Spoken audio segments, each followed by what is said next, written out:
Hey, you're the newest member of the GUNTALK After Show Club. Yeah, you're already a member since you downloaded the After Show, and that means you're serious about shooting, safety, and gun-related issues. Man, if you come to the right place, you're among friends and like-minded people here. Hey, if you're on hold, stay there, because Tom is coming back to the microphone. And during the After Show, you can take your time and really dig into those issues. So once again, here's Tom Gresham, our show producer Jim Kinsey, and Michelle.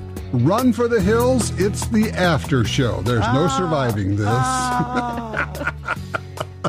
Jim and Michelle and Tom, and we're just having a ball over here. It's Goofy doesn't quite even get close to what we're up to here, guys. Are we talking about Jim? Oh, even I'm talking about Jim. That's right. Oh my goodness. So Jim is. You got the call. You said this week, Jim. I got the call. Yes, the call. My GT20 will be here this week. Ooh. Does that make everyone jealous? Ooh, it should. It should. I'm stoked. I'm really stoked. Now, do you have any ammo? Not yet, but I vied for extra mags. Budget-wise, I decided to go for extra mags than ammo, which means I think that's a good point. You just keep buying. Yeah, keep buying mags and don't buy any ammo, and you'll never wear out your gun. Wow, I never looked at it that way. Well, there you go. Thanks for not only are you enabling, you're enlightening. Michelle, can you help me here? The boy doesn't understand he needs ammo.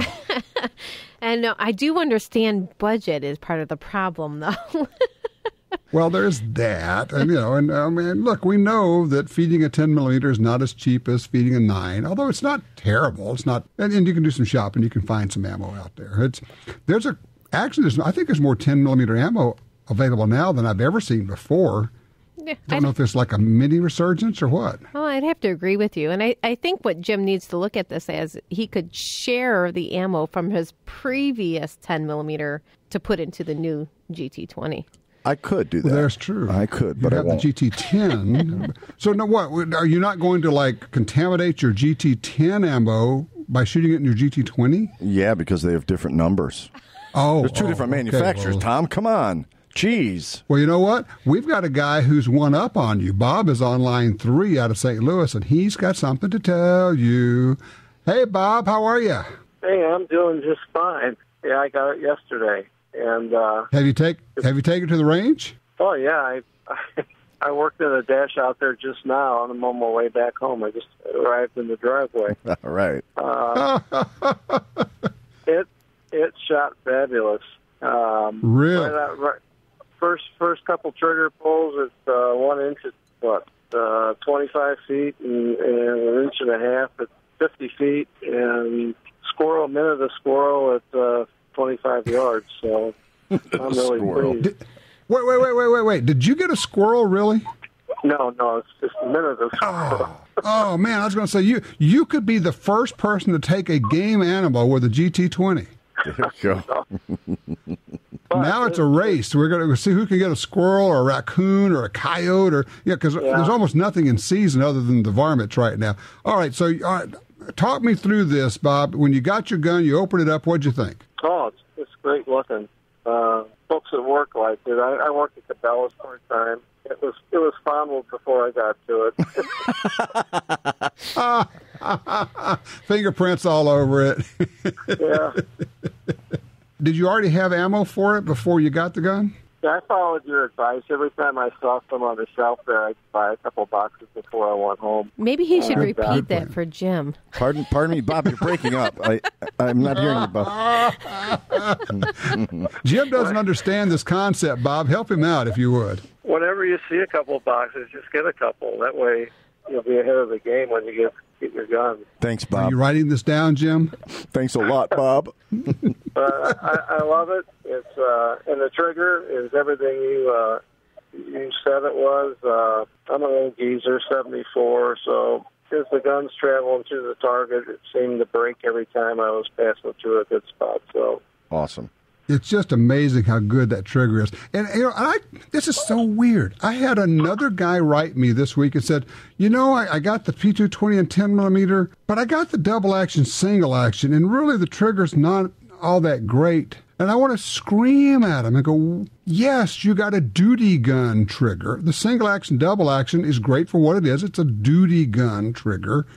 But it's not a target trigger and it's not a hunting trigger. You got the, dare I say it, you got the bad trigger. Why didn't you get the good trigger, the one that I put in? It's everything you said it was and more, and I'm really pleased. I couldn't be more pleased with it. So. Well, I am so glad. Well, I appreciate it, Bob. Look, I'm glad you got in on it because, like, you know, as you know, we stopped this at 300, so there are only going to be 300 of them out there, and it's good looking and it shoots well too. So keep hammering away with it, my friend. Another time and talk to you about my suppressor. Ooh, okay. We can do that too. We'll talk about suppressors another time. All right, thanks a bunch, Bob. I'll tell you what, let's do this. As long as we've got the phones running, let's get to Barry in Anchorage, Alaska. He's online too. Hey, Barry, you're on Gun Talk. What you got? Well, I got my hand. Is this going to be one of those kind of calls? I don't know what that one cut. Okay, all right. I called about double stack and Glock, and then as I'm sitting down, I looked over at my renewal for JPFO, and I saw their new bumper sticker. Which is? It says, gun control made the Holocaust possible. No more Nazi gun control laws.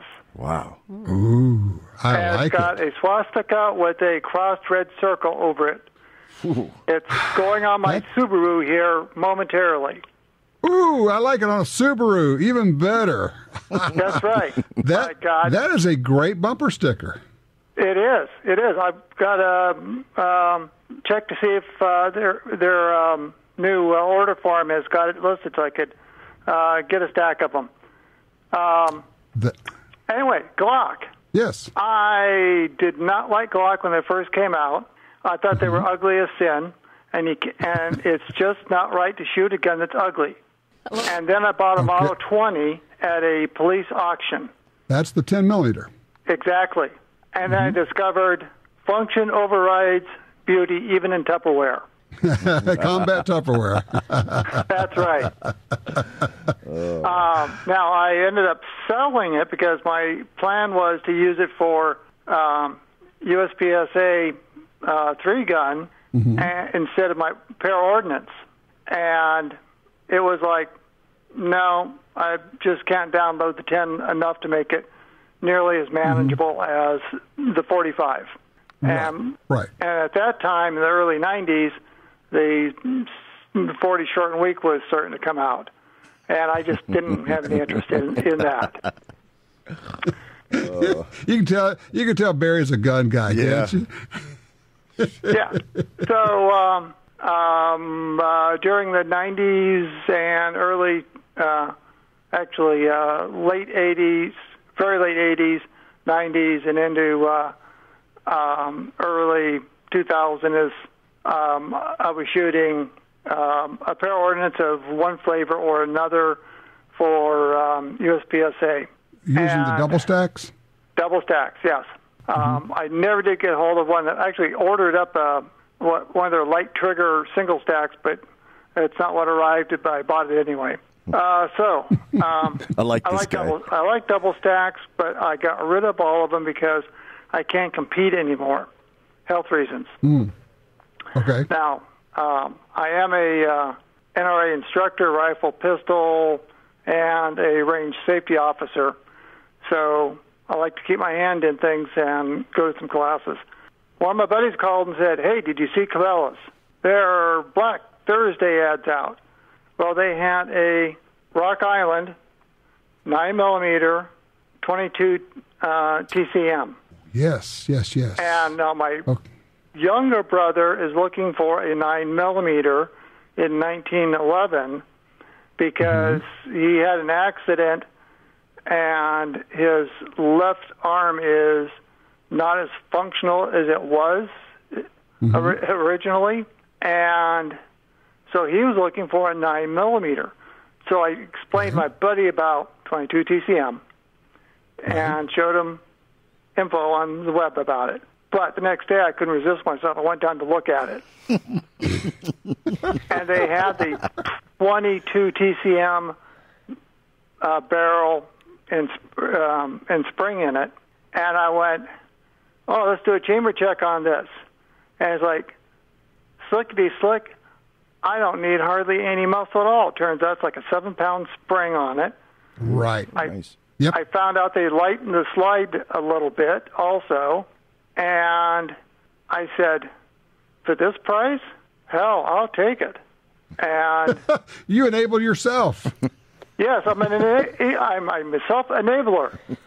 I mean, it's not like I don't have other odd calibers to reload to have ammo to shoot out of them. I mean, I got 40 Corbin on my shelf, as well as Wow. cases of 6.5 Grendel and some other oddball stuff.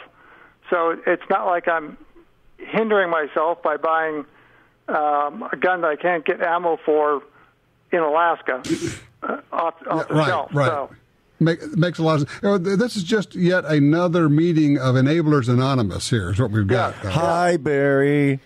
yeah, Hi, Barry.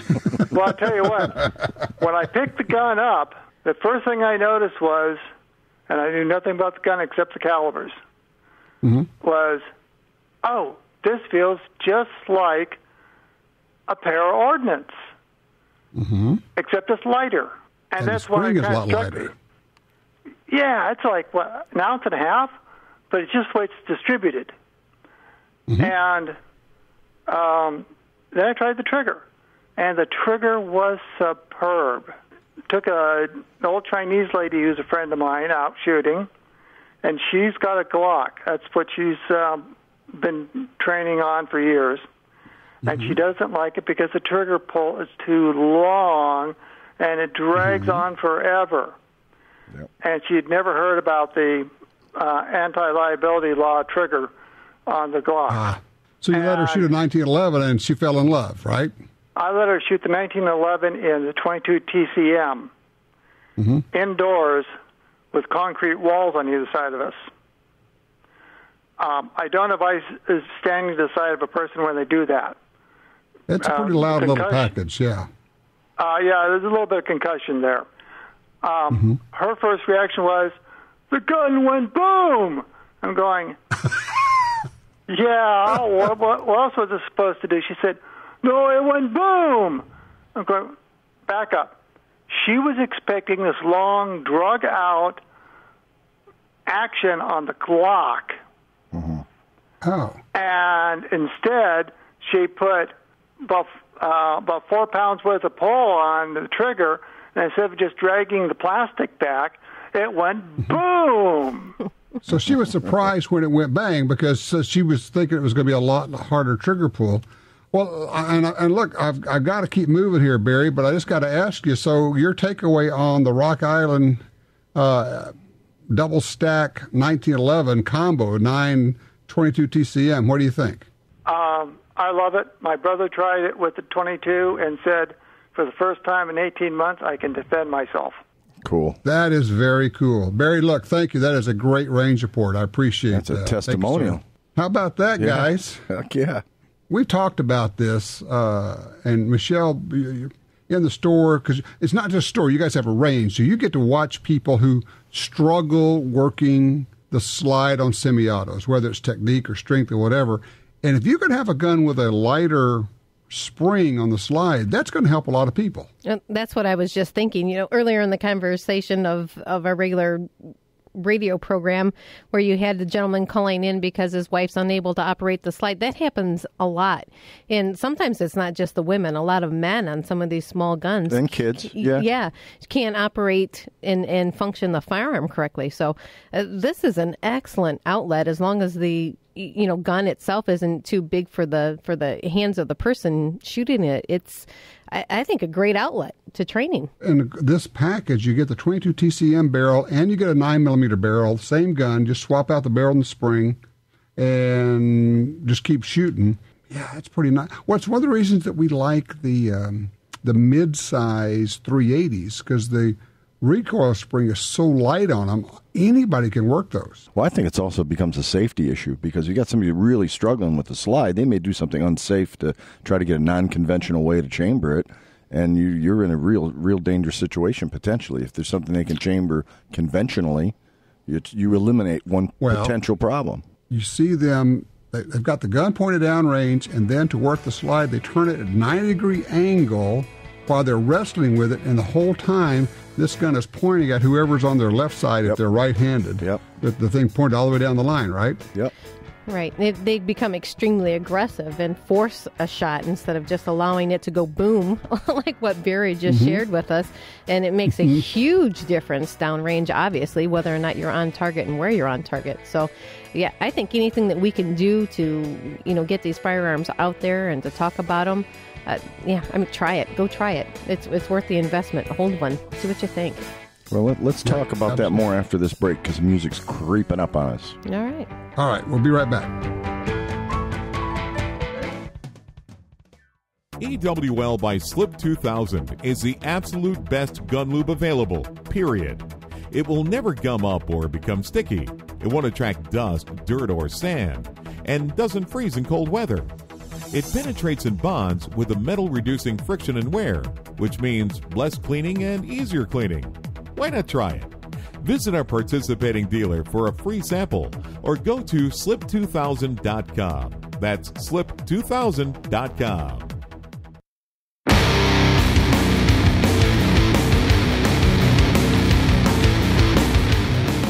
All right, guys, during the break here, I just went online. There is a story on the Fox News website. Police release dramatic video of Atlanta home invasion. Let's see here. We have 6 men in masks kicking down a door, and they're armed. And somebody sent me a link to it. He says, if ever there was an example of why you would want to have an AR-15 or an SKS or an AK-47 for home defense, you got 6 people. How many rounds do you have in your handgun?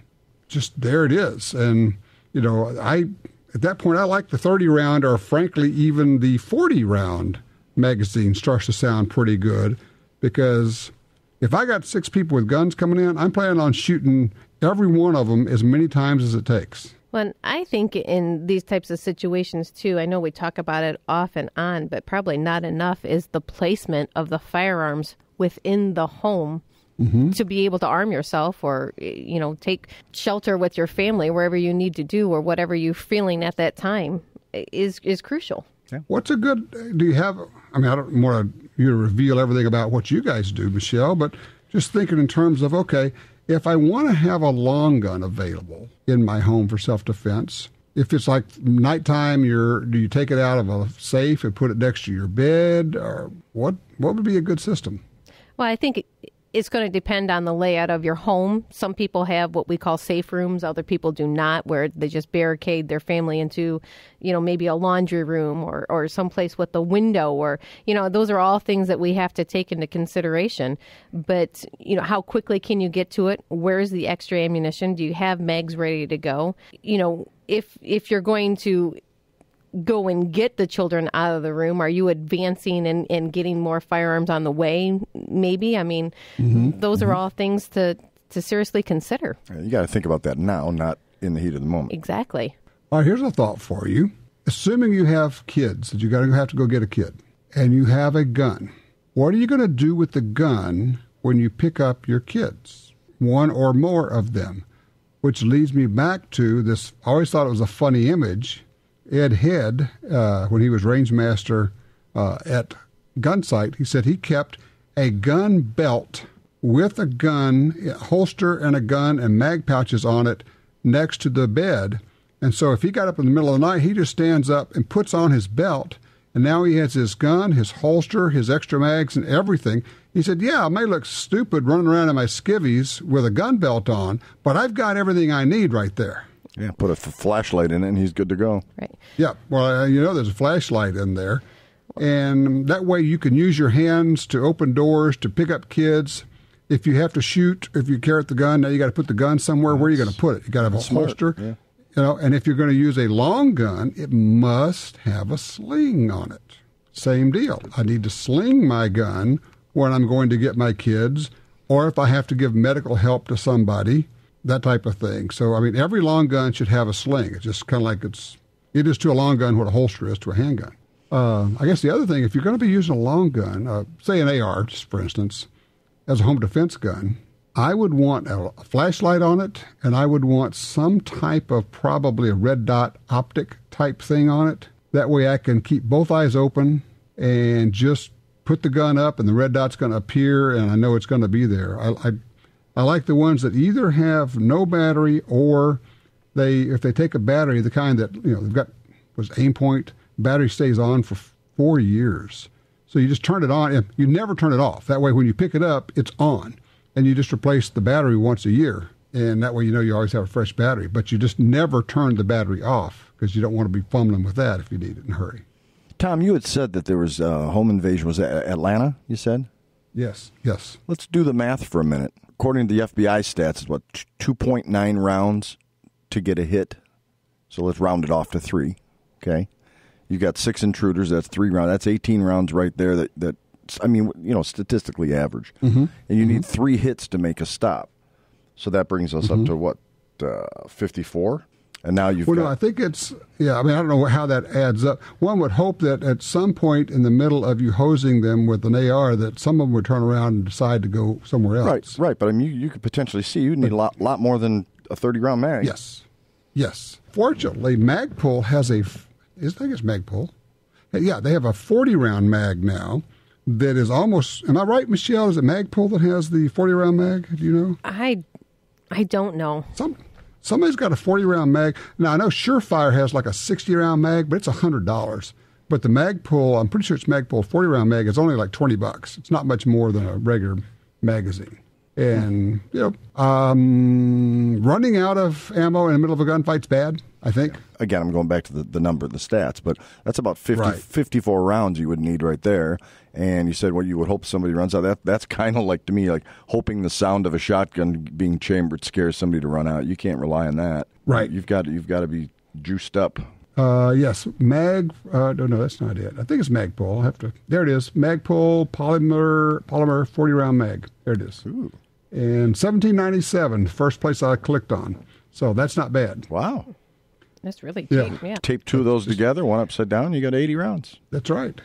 So if you... I'll be right back. If you can't take care of it with that, you're just having a really sucky day. That's a bad day.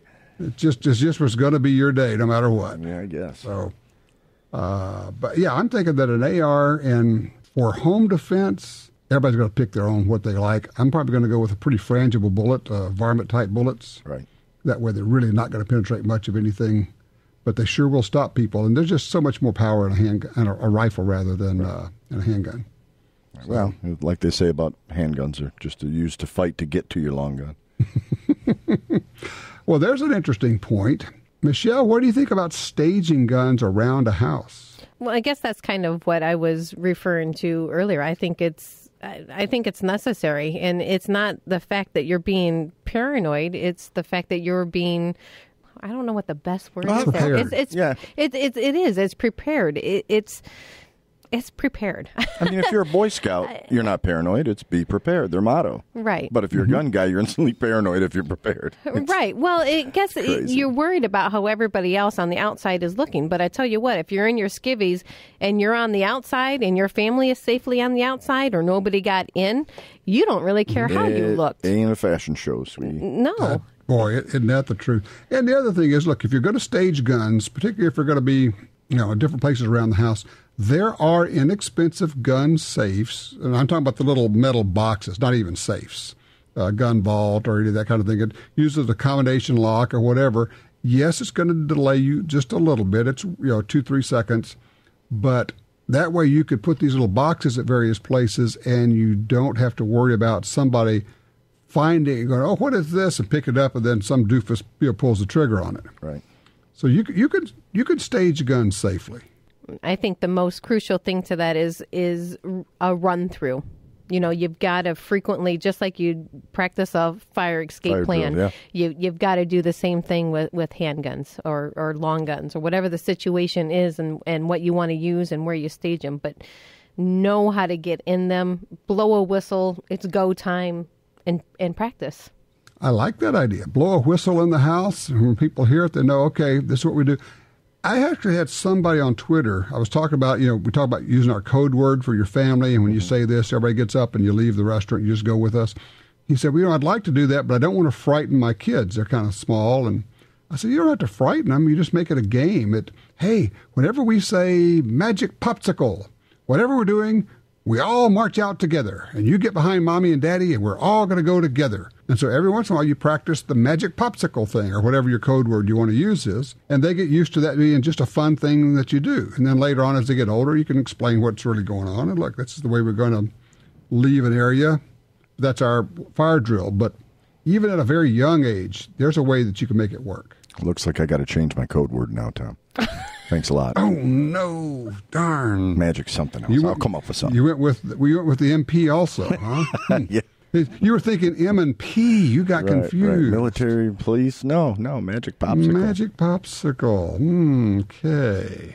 Well, it actually came up because I was thinking about that shooting, the biker shooting in Garland, Texas. I was thinking, if you were there and you were saying, okay, there's more than one bike gang here and things are looking squirrely, that's when you'd want to use your code word. It's okay, everybody with me, we're out of here, we're going out the back, we're going through the kitchen, we're going out the back door, wherever it is, fall in line behind me and we're gone.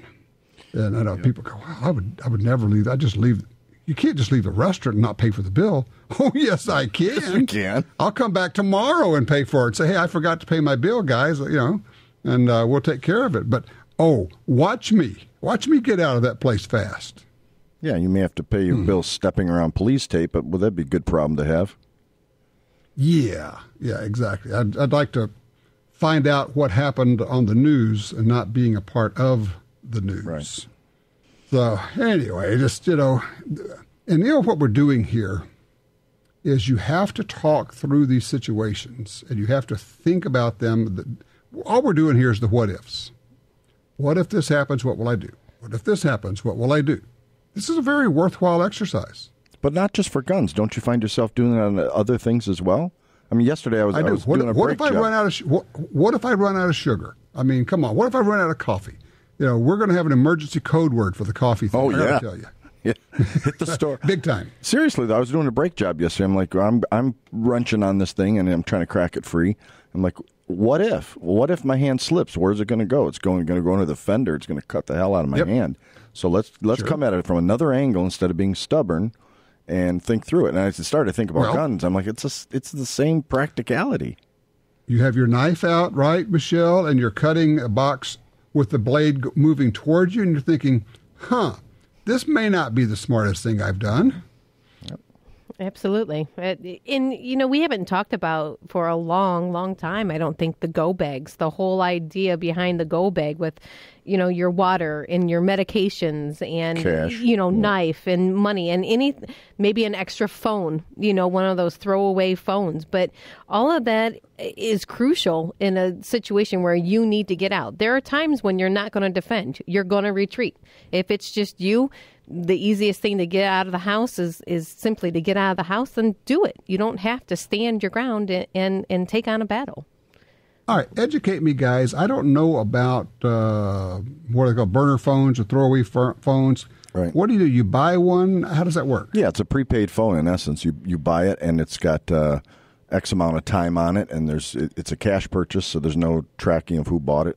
I mean, I'm sure they can track where it was bought and maybe go back and do security cameras and maybe get lucky. But in essence, it's a non-traceable phone. Okay, and you would have that in case you can't get your phone? That's what I think she's saying, right? You got it in your go bag, and if you need it, and it's there. And if you simply need to get up and leave, you have everything in a bag to be able to leave. That's essentially the premise behind it. You're not paying a monthly fee for that phone. You bought it one time. You've got X amount of minutes, and if you don't use them for a couple of years, that's fine. Right. It just carries over. Mm-hmm. Buddy, you're pretty smart. How much I travel. I'm in hotels a lot. Mm-hmm. And one of the things I've started doing, I did this several years ago, because of fire alarms going off, is I don't put all of my change and my keys and everything on the table.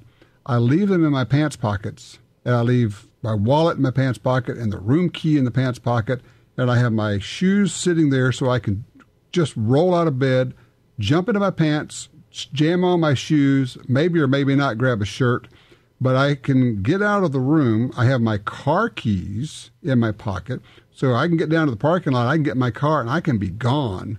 And because if you're having to get up, and of course my flashlight is always next to me on the nightstand there. But I just was thinking, how long would it take me to scrape together everything? Or, as happened to me one time, the fire alarm goes off. We all run out into the parking lot, and it's like 12 degrees, and I don't have my car key. Oh. Yeah. That'll learn you. Yeah, I'm a slow learner, but I picked up on that one, by golly. Yeah, well, if you got to get out in a hurry, you didn't stop to check your Facebook or see if anybody had texted you or anything. No. Oh, okay. I don't think so. But, what is it that people always say when we're doing the first person offender show? It happens so quickly. If it didn't happen quickly, you could have avoided it in the first place. So, like a car everything wreck. happened in slow motion. Yeah, like the car accident. Exactly. Yeah. You'd swerve. You'd wouldn't do it. But I'm just looking at the story on these 6 guys kicking in doors with guns, which also, going back to what Michelle was talking about, Michelle, people think I'm crazy when I say, in your home, when you're in bed, lock your door to your bedroom. Because that may give you the extra 5 or 10 seconds you need to be able to roll over, grab your gun, and have it ready when somebody comes through the door. Oh, you're just paranoid. Then be yes, it. but am I paranoid enough? Yeah. That's the question. In all those situations, we probably haven't what-ifed it enough. And you can't come up with all of the different ways. You just really can't. And then you throw something like adrenaline that just takes over the body in ways we could never imagine until something happened. I think that's why the whistle part of that is kind of crucial. Because if you're not expecting it, if you just suddenly, blow that whistle and you got to, okay, what, you're thinking about all these things and you can't take it in. You can't perform it necessarily. That's why the same thing with, these people shoot thousands and thousands of rounds before they go to a tournament because they have to be ready on the go. And it is, a lot of these things are timed events. Yeah. So time your event. You've got to be out by X amount of time. Okay, great. Now we need to take 10 seconds off. 10 seconds is a long time. Oh, man, that could be all the difference. Yeah, if you could get out 10 seconds ahead of the bad guys, that's a home run. So it's a great point. Practice it. Run your drills as though they are fire drills. By the way, if anybody's not running fire drills, shame on you. If you got kids in the house, that's just got to be a part of it. And look, you're not frightening them. You're not making them scared. You're just saying, look, we're just being prepared, and they will end up, here's the thing, they will take pride in the fact that they have the knowledge and the ability to deal with this. They won't be afraid. They will have tools. You're giving them tools to deal with this stuff. Agreed. So there you are.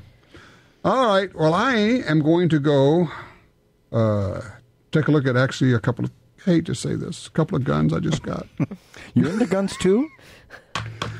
Yeah. Was it something you ordered while we were on the show? Probably.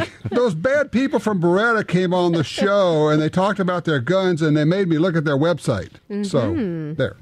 Now Jim's just going to go stand around and wait for the call from his local dealer and get his GT20s. Yeah, midweek I'm hoping.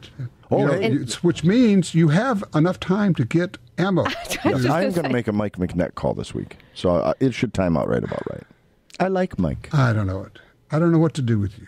I just, you have had 4 months, 5 months to get ammo. I didn't say I didn't have any 10 millimeter. I should have phrased the question differently. Thank you, Alex.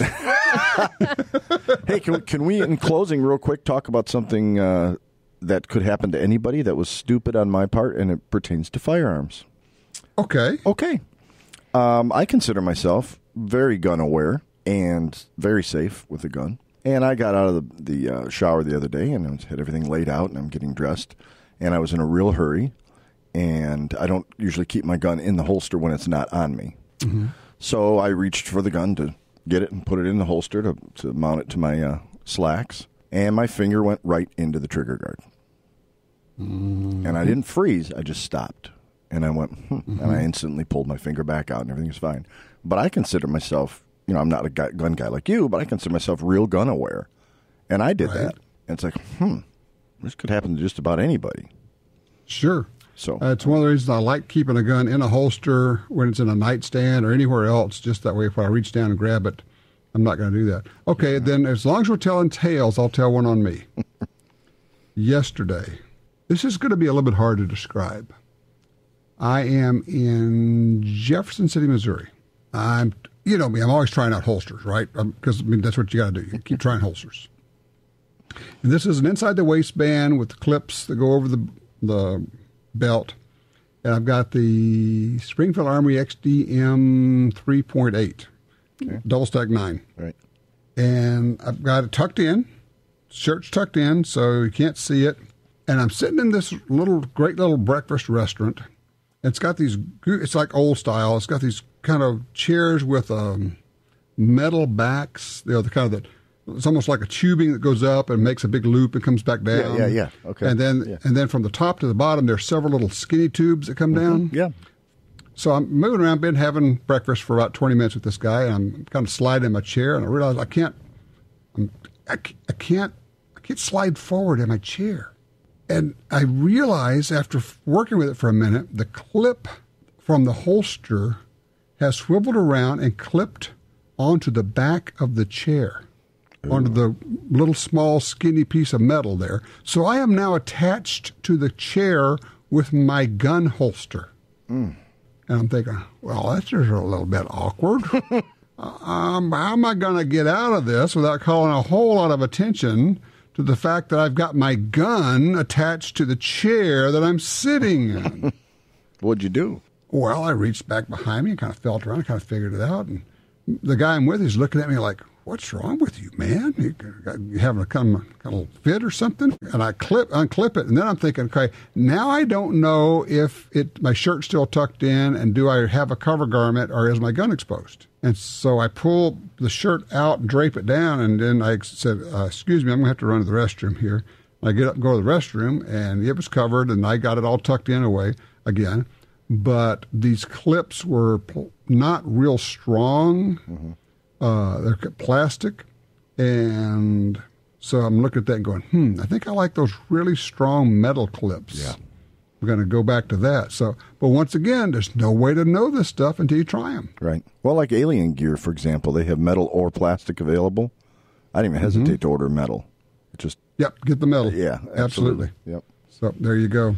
So anyways, there we go. True confessions. Stories. Yeah.